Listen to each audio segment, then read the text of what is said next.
loneliness is as major a factor for physical illness as smoking 15 cigarettes a day. We know, for example, that stressful marriages affect people's immune systems. Trauma, again, is not what happened to you, it's what happened inside you as a result of what happened to you. Loneliness has been spreading in the Western world, again, under the impact of a globalized economic system that pits people against one another, that says that competition and aggression and mistrust of others is the way to survive, and which has, in many, many ways, documented ways, eroded communities and extended families and has cut down on people's sense of community. Loneliness is going up, and that's posing a major risk factor. People who are lonely get sicker faster, and they die sooner of their diseases. When people use the word disillusionment, they always talk about it as a sense of loss or betrayal or disappointment. But what I say to people is, would you rather be illusioned or disillusioned? Would you rather believe what is not true, or would you rather see reality? So I think it's essential that we be disillusioned, that we lose our illusions about the nature of the world that we live in. Because if we don't do that, we can't address the problems. And we keep being told that this is the richest and the best society ever. Look what happened under COVID. The richest, most powerful society in the world, the United States, had by far the highest incidence of COVID. Now, what does that tell us? That maybe there's a gap between what we believe about ourselves and the reality? That this most functional and best of all societies makes more people sick than anywhere else in the world? Interesting you should mention self-actualization, because that comes up on the very last page of the book. Self-actualized people are authentically themselves and find satisfaction in that. The people that are self-actualized actually are not normal by society's standards. In fact, they tend to either implicitly or explicitly resist society's values and expectations. So that what does that tell us about a culture? That the people who are self-actualized have to actually express some independence from the culture that they live in. So there is a parenting instinct that we share with other mammals, even birds. It's instinctual. But instincts have to be evoked by the environment. So the first thing to realize is that our environment doesn't evoke our parenting instincts. In fact, it puts them to sleep. Like if you take, for example, the case of children not being picked up when they're crying, what do the parents actually feel when they're doing that? Their heart is breaking. But to fit in with the culture and to go along with the so-called experts, and maybe for their own convenience, they actually ignore their parenting instincts. Now, the more we ignore our parenting instincts, the more they shut down. So the first point is, for God's sakes, listen to your parenting instincts.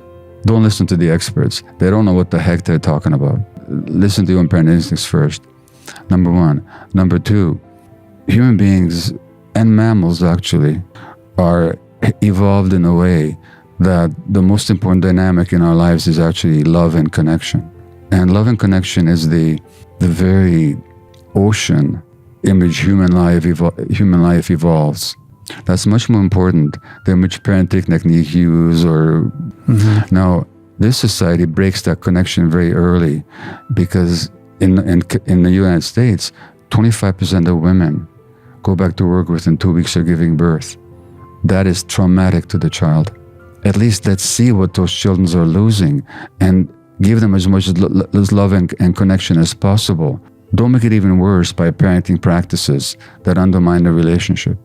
But our children, by default, end up developing important relationship with one another at the expense of the relationship with the parents. That's why they spend all their time on Facebook trying to connect with each other, because they're looking for contact and connection that they should have got from the adults, but they're not.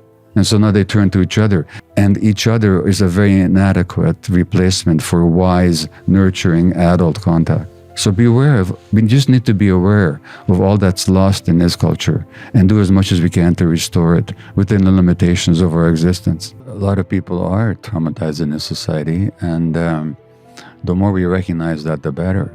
And I'm very glad when a celebrity comes out and says, I was traumatized, I was sexually abused, I was hurt, and that really affected my life. And it fueled my addiction, or it fueled my illness, or it fueled my depression. That's important.